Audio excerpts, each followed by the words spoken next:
Dans cette vidéo, je vais te présenter les 16 différents formats utilisés par les top créateurs sur Instagram et je vais également les classer avec 3 caractéristiques, leur viralité, leur potentiel de vente et leur simplicité pour que tu puisses trouver le format qui va te faire exploser sur Instagram. Si tu es sur cette vidéo, c'est sûrement que tu as une compétence à transmettre et j'ai une question à te poser. Est-ce que tu te demandes pourquoi est-ce que certains de tes compétiteurs qui sont moins qualifiés que toi font plus de vues, plus de ventes que toi? Eh bien, c'est tout le sujet de cette vidéo. Après 4 ans d'expérience en création de contenu sur Instagram, j'ai compris qu'il y avait une chose qui était plus importante que tout le reste. Et cette chose, c'est ce que j'appelle les formats. Dans cette vidéo, je vais littéralement te montrer la magie que tu recherches dans ta création de contenu, qui font exploser absolument tous tes concurrents, mais qui, toi, te fait galérer. Peut-être que tu postes tous les jours, une fois par jour, 2 fois par jour, mais que tu n'arrives toujours pas à exploser. Eh bien, c'était également le cas de, par exemple, Antoine, qui a été à 1700 abonnés et même moins. J'avais pas le screen de avant, malheureusement, et qui est passé à 22 000 abonnés une fois qu'il a appliqué le bon format.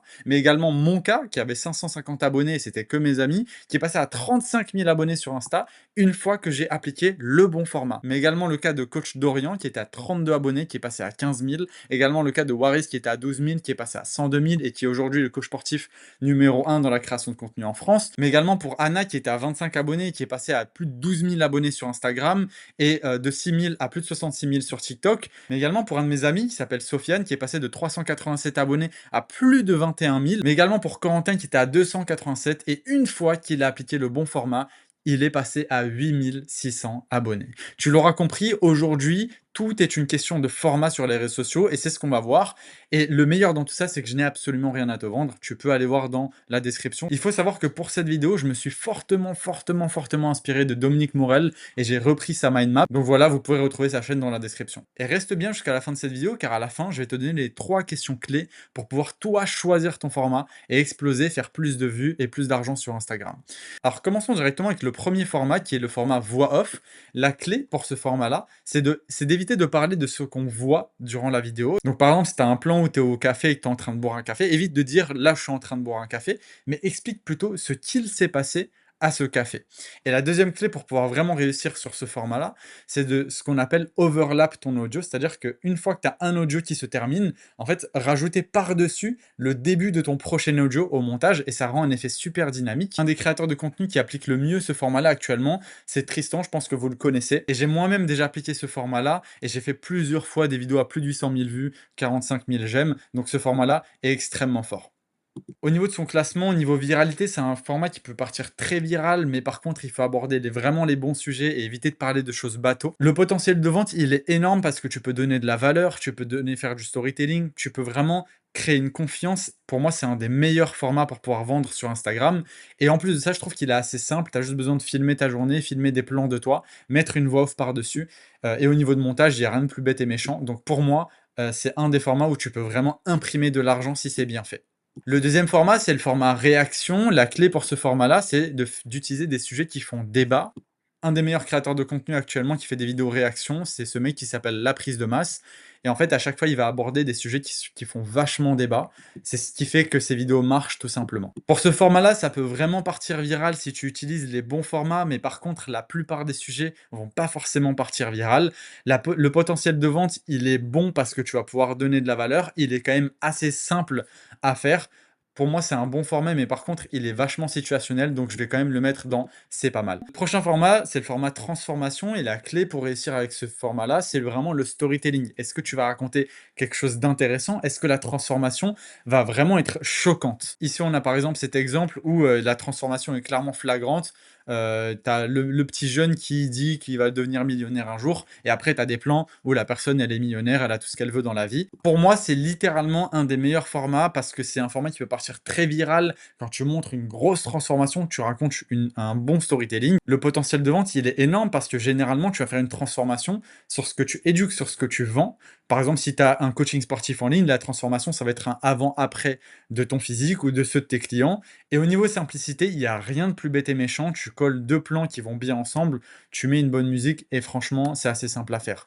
Pour moi, c'est un des formats qui peut vraiment imprimer de l'argent si tu le fais bien. Le quatrième format, c'est le format musique tendance plus description. La clé de ce format-là, c'est le storytelling, l'humour, l'émotion. Comme on peut le voir dans cet exemple, en fait, on a l'impression d'être avec eux dans la villa. Il y a une grosse émotion, c'est des petits jeunes entre eux qui travaillent. Donc forcément, un petit jeune qui est tout seul dans sa chambre, il va avoir beaucoup d'émotions, il va se dire: «Putain, c'est incroyable, j'ai envie d'avoir la même chose».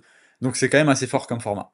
Au niveau du format, c'est quand même quelque chose qui est assez viral. Le potentiel de vente, il est pas énorme parce qu'en général, tu ne donnes pas de valeur, tu ne montres pas de transformation, tu ne prouves pas que tu es bon dans ton domaine. Donc le potentiel de vente, il est assez faible. Et la simplicité, même si ça peut paraître simple, en vérité, tu as pas à chaque fois des bonnes idées sur ce que tu peux faire. Tu peux pas avoir genre une vidéo par jour de ça et réussir à transmettre à chaque fois une bonne émotion, et cetera. Donc pour moi, je mettrais ça dans «c'est pas mal», voire même dans «pourquoi pas». Pour moi, le format carrousel, il faut vraiment faire attention parce qu'on peut vite tomber dans le piège de: «Je fais un format carrousel, je vais donner de la valeur, je vais éduquer mon audience», mais la vérité, c'est qu'on n'est plus en 2016. Même s'il y a des créateurs de contenu aujourd'hui qui font des très bons formats carrousel et qui cartonnent vis-à-vis de ça, c'est généralement des gens qui ont déjà une audience. Pour que ce format marche, la clé, c'est vraiment, du coup, avoir un hook, avec ce que tu écris, d'avoir une écriture qui est ultra claire, qui est ultra lisible. Comme on peut le voir ici, c'est ultra lisible. Ici encore, c'est ultra lisible. C'est d'avoir une petite flèche pour inciter, du coup, le swipe. Et ce qui est important, c'est d'avoir un storytelling qui va mener vers un résultat qu'on va donner uniquement à la dernière slide. Pour moi, le format carrousel, c'est un format qui va pas du tout aller viral. C'est un format qu'il faut utiliser quand tu as déjà une audience. Le potentiel de vente, il est pas ouf parce qu'en vérité, c'est beaucoup plus impactant quand on parle face caméra. La simplicité, bon, c'est quand même assez chiant à faire comme format. Et je ne recommanderais pas ce format-là pour 99% des créateurs de contenu. Le format partage d'écran, c'est un format où tu vas tout simplement partager ton écran. Ce qui marche bien dans ce format-là et la clé, c'est d'avoir une mind map qui attise la curiosité, comme on peut le voir ici, et d'avoir un hook qui est très solide. Donc dans cet exemple, on peut voir directement en fait que la mind map, il y a énormément de choses, il y a plein de choses qui attisent la curiosité et qui nous incitent du coup à écouter la suite. Et c'est ce qui fait que le format a bien marché. Au niveau de la viralité, c'est un format qui est difficile à partir viral à chaque fois, à chaque vidéo, mais par contre, ça a quand même un très bon potentiel. Le potentiel de vente, il est énorme parce que tu donnes de la valeur et quand tu donnes de la valeur, tu crées de la confiance et la confiance, c'est la dernière étape avant l'achat. Donc il y a un très bon potentiel de vente. Par contre, au niveau de la simplicité, c'est un peu plus compliqué à chaque fois refaire une mind map, même si une fois que tu as la mind map, c'est assez facile d'enregistrer et de faire le montage. Je mettrai dans JK par mois parce que, en fait, il y a un potentiel de vente qui est énorme, tu donnes beaucoup de valeur, tu crées de la confiance. Le septième format, c'est les clips de format long. La clé pour réussir dans ce format-là, c'est d'avoir un hook qui est émotionnel, de réussir à créer de l'émotion autour de ça. Et il faut avoir un format qui est quand même assez raw, donc assez cru. Il faut qu'on a l'impression, en fait, qu'on assiste à quelque chose ou qu'on est dans un moment assez particulier de la vie de quelqu'un et qu'on assiste à ce moment-là. Donc, il faut qu'il y ait une certaine proximité pour que ça marche bien. Attention, avec ce format-là, de ne pas tomber dans le piège de clipper absolument toute ta vidéo longue et de la remettre sur plein de petits shorts. Il faut que tu reprennes vraiment les moments où, selon toi, ça peut vraiment partir viral, parce que sinon, ton compte, il commence vraiment à ressembler à ce que j'appelle un bateau de poubelle, et au final, il ressemble à rien, et du coup, ce format-là n'est pas forcément efficace. Donc reprendre vraiment les passages les plus viraux. Au niveau viralité, je trouve qu'il y a un énorme potentiel parce qu'il y a certains moments qui sont très authentiques à partager. Le potentiel de vente, il peut quand même être bon parce que tu peux donner de la valeur et c'est quand même assez simple de clipper ces vidéos. Moi, je trouve qu'il faut juste faire attention, mais je mettrais ça dans «c'est pas mal». Le huitième format, c'est le format multitâche et c'est un format qui peut être extrêmement puissant parce qu'on a l'impression, encore une fois, de faire partie de quelque chose. On a l'impression de faire partie de, par exemple, là, la routine de Leila Hormozy. C'est ce qui fait que ça a bien marché. La clé de ce format-là, c'est d'avoir des cuts qui sont quand même assez fréquents et surtout d'avoir un hook textuel, comme on peut le voir ici. Pourquoi est-ce que c'est ultra important d'avoir un hook textuel? Et d'ailleurs, le hook textuel, il peut être utilisé dans plusieurs des formats qui sont ici et c'est ultra clé dans les formats où on ne comprend pas instantanément ce qui se passe. La raison de pourquoi certaines de vos vidéos restent bloquées à 300 vues, c'est pas parce qu'elles sont mauvaises, c'est juste qu'on ne comprend pas instantanément ce qui se passe et donc le spectateur quitte la vidéo, ce qui fait que vous avez un watch time moyen qui est quand même assez faible. Au niveau de la viralité, c'est quand même pas mal parce qu'on a l'impression de faire partie du quotidien de la personne, donc c'est quand même assez cool. Le potentiel de vente, il est quand même bon parce que tu peux donner de la valeur et il est quand même assez simple à mettre en place. Donc honnêtement, moi, je mettrais ce format-là dans le 10 cas par mois. Notre neuvième format, c'est le format spectateur, où en fait tu vas assister à quelque chose. Et ce qui est ultra clé dans ce format-là, c'est le hook textuel. Encore une fois, comme ici, le hook textuel. Quand tu es spectateur de quelque chose, tu arrives en plein milieu de quelque chose, et donc si tu ne comprends pas instantanément ce qui est en train de se passer, les spectateurs vont juste scroller la vidéo et donc tu vas avoir un watch time très médiocre, ce qui fait que ça ne va pas marcher. Par exemple, dans cet exemple-là, on nous emporte avec la personne, avec un closing à plus de 6 000 $ et en fait, le début, là où il écrit justement, le fait qu'il close un client à 6 000 $, ça on comprend ce qui se passe instantanément, on et c'est ce qui me donne envie de rester. Parce que si il y a c'est exactement la même vidéo, mais que l'appel, on ne sait pas ce qui est en train de se passer. Est-ce que c'est un appel de vente? Est-ce que c'est un appel avec son papa? Est-ce que c'est un appel avec son frère? C'est pour ça que là, le hook textuel est ultra clé. Au niveau viralité, si tu as des interactions qui sont assez marrantes, ça peut avoir un très bon potentiel. Le potentiel de vente est quand même assez bon parce que justement, tu donnes en live des conseils, tu donnes de la valeur et tu crées de la confiance. Et c'est, je dirais, assez simple à faire. Donc, encore une fois, je mettrai ça dans 10 cas par mois. Pour ce 10e format, c'est un format qui est assez récent, donc qui est quand même très, très frais, c'est les explications visuelles. La clé pour ce format-là, c'est d'avoir un hook qui est visuel, encore une fois, une explication et en fait d'attiser la curiosité. Comme on peut le voir dans cet exemple-là, il y a un énorme hook visuel. En fait, on comprend un principe très facilement. En fait, le principe, il n'est pas expliqué. Le principe, il est montré. Au niveau de la viralité, c'est pas toutes tes vidéos qui vont partir virales. Par contre, le potentiel de vente est très bon et au niveau de la viralité, c'est pas un au niveau de la viralité, c'est pas un format qui va partir viral à chaque fois pour n'importe quel créateur. Le potentiel de vente, il est énorme parce que tu donnes de la valeur et c'est expliqué visuellement, ce qui est que c'est très fort, ça crée beaucoup de confiance. Mais par contre, la simplicité, c'est ce genre de vidéo, c'est ultra difficile à monter, c'est souvent 3 4 heures de montage. Donc honnêtement, moi, je dirais pourquoi pas, mais quand même difficile. Alors là, on arrive à un format qui me tient énormément à cœur parce que c'est un format qui a apporté énormément de résultats à beaucoup de mes clients. Comme par exemple Antoine qui faisait des vidéos un petit peu aléatoires dans le domaine du sport et qui faisait 3 à 4 000 vues par Reels. Et à partir du moment, le premier jour où je lui ai conseillé ce format-là, il l'a appliqué, il a fait 545 000 vues et plus de 14 000 likes. Et c'est vraiment ce format-là qui l'a vraiment fait exploser. Il a fait plus de 600 000 vues ici, il a fait plus de 755 000 vues ici, et en l'espace de une semaine, il avait pris, je crois, 8 000 abonnés, et en l'espace de 2, il était déjà à 15-20 000. Donc franchement, c'est un format qui l'a fait exploser, à réutiliser énormément. C'est également le cas pour mon élève Dorian. Il a énormément stagné avec plusieurs formats différents, et en fait, là, on peut vraiment voir à quel point juste utiliser le bon format, donc là, 700, 1000, 2700, juste utiliser le bon format te fait complètement exploser 24 000, 25 000, 1 365 000. Et donc, en fait, parfois, c'est pas que tu donnes le mauvais conseil, c'est juste que tu as le mauvais format. D'où tout l'intérêt de cette vidéo. Donc, le format clone, la clé pour réussir, c'est qu'il faut qu'on comprenne très, très rapidement ce qui se passe. Comme on peut le voir, par exemple, dans cet exemple-là. Pourquoi est-ce que tu ne perds pas de gras? C'est très visuel. Pourquoi est-ce que tu ne perds pas de gras? Une pizza à 2000 calories, une pizza à 500 calories et une explication. En fait, il faut très rapidement, instantanément limite, qu'on puisse comprendre. Une glace 1100 calories, une glace 320 calories, pourquoi tu ne perds pas de poids? En fait, littéralement, sans mettre play la vidéo, on peut comprendre ce qui se passe et c'est vraiment la clé de ce format-là. Et je dirais que la deuxième clé, c'est qu'il y ait des enchaînements quand même assez rapides. Il ne faut pas développer énormément et voilà. Le format clone, c'est clairement un des formats les plus viraux à l'heure actuelle. Le potentiel de vente, il est énorme parce que tu donnes de la valeur et il est un petit peu compliqué à faire, mais franchement, ça va. Bon, du coup, je pense qu'il n'y a aucune surprise. Au niveau de la viralité, c'est un des meilleurs formats à l'heure actuelle. Le potentiel de vente, il est énorme parce que tu donnes de la valeur et il est quand même assez simple à faire, même s'il y a quand même un petit peu de montage à gérer. Moi, je le mets clairement, je pense qu'il n'y a aucun doute dans imprime de l'argent parce qu'il a imprimé énormément d'argent pour beaucoup de mes clients. Le deuxième format, c'est le format fond vert et la clé de ce format-là, c'est de pouvoir parler d'un sujet qui est d'actualité. Au niveau de la viralité, c'est un sujet qui peut partir très viral étant donné qu'on parle d'actualité, mais par contre, c'est pas des sujets qu'on a tous les jours, des sujets d'actualité qui font vraiment débat. Le potentiel de vente, il est moyen parce que tu peux quand même donner de la valeur autour de ce sujet-là. Et la simplicité, bon, il n'y a rien de plus simple que de se filmer avec un format fond vert. Je vais mettre ça dans pourquoi pas, mais honnêtement, c'est tellement situationnel que bon, je recommanderais pas forcément. Le 13e format, c'est le format interview de rue. C'est un format que j'ai déjà fait personnellement, que je peux vous montrer ici. La vidéo, elle avait fait plus de 200 000 vues, il me semble. Je faisais des formats interview pour une marque de chewing-gum qui muscle la mâchoire. C'est un format qui est très fort, mais je trouve qu'il est quand même assez situationnel. La clé de ce format-là, c'est d'avoir soit un hook textuel, soit un hook visuel qui soit te fait comprendre ce qui est en train de se passer, soit titille assez ton intrigue qui te pousse à regarder le reste de la vidéo.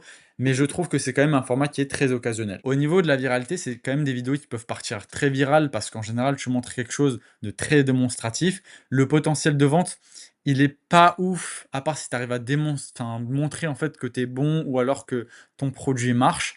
La simplicité, c'est quand même assez simple. Tu vas dans la rue, tu interviews des gens, donc c'est quand même assez simple. Ce format-là est pas mal, mais je vais le mettre dans perte de poids parce qu'en fait, c'est tellement occasionnel que je le recommanderais pas forcément à beaucoup de monde.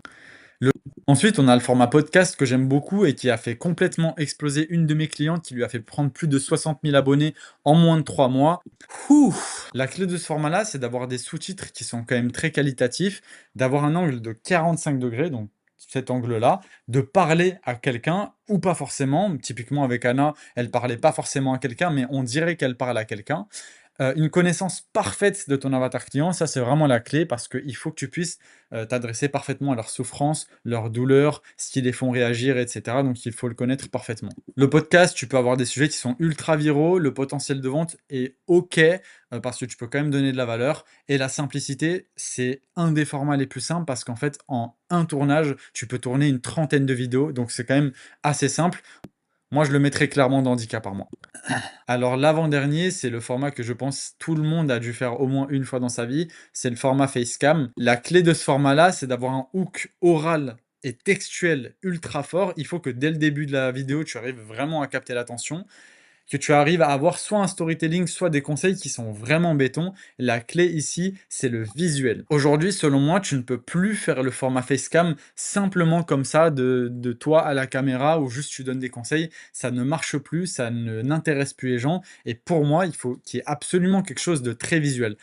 Pour moi, ceux qui sont le plus viral, comme par exemple cette vidéo qui a fait plus de 4 millions de vues, c'est des gens qui arrivent à montrer par ce qu'ils font ou par leur montage, ce qu'ils essaient de transmettre. Ou encore cet exemple qui a complètement fait exploser mon client, qui l'a fait passer de 1 400 € par mois à plus de 20 000 € par mois. Et on peut le voir, en fait, c'est une vidéo en fait, qui lui a apporté plus de 4000 leads. La vidéo, elle a plus de 4000 commentaires.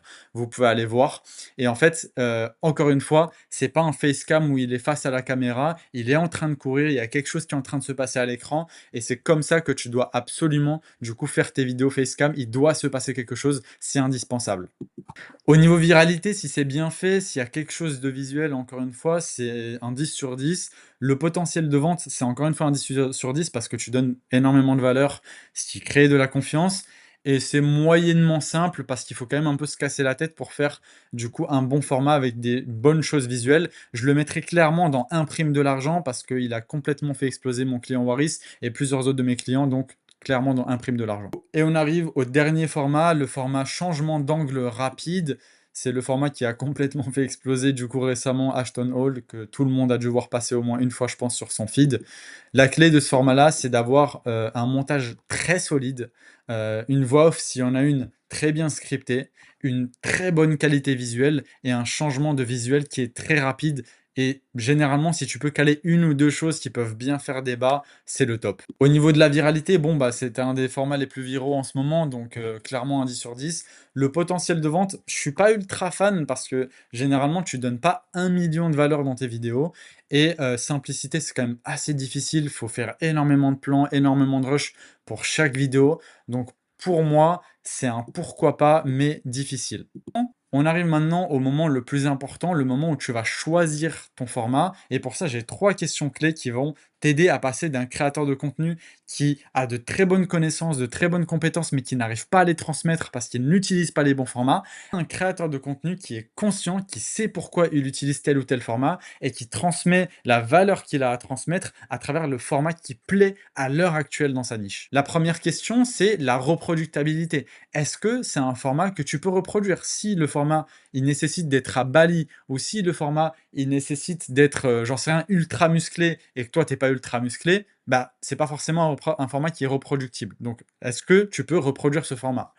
La deuxième question, c'est est-ce que ça marche réellement dans ta niche? Pour ça, je t'invite à trouver ce que j'appelle des comptes référents. Marque-toi sur une fiche 5 à 10 comptes de petite à moyenne taille. Attention, ne prends surtout pas des gros comptes parce que c'est des comptes qui vont marcher peu importe ce qu'ils font, peu importe le format qu'ils utilisent, il faut que tu arrives à repérer des petits comptes qui sont en train d'avoir une grosse croissance avec un format bien défini. Il faut que tu du coup, repères ce format-là en listant 5 à 10 comptes de petite à moyenne taille. Et la dernière question, c'est le volume. Est-ce que c'est un format qui te permet de poster une vidéo, 2 vidéos par jour? Ou est-ce que c'est un format qui te nécessite tellement de temps, de montage, et cetera, que ça te prend 3 jours pour faire une vidéo? Donc c'est un facteur qui est très important à prendre en compte. Et voilà, maintenant tu sais choisir ton format. C'était Sinan, ciao.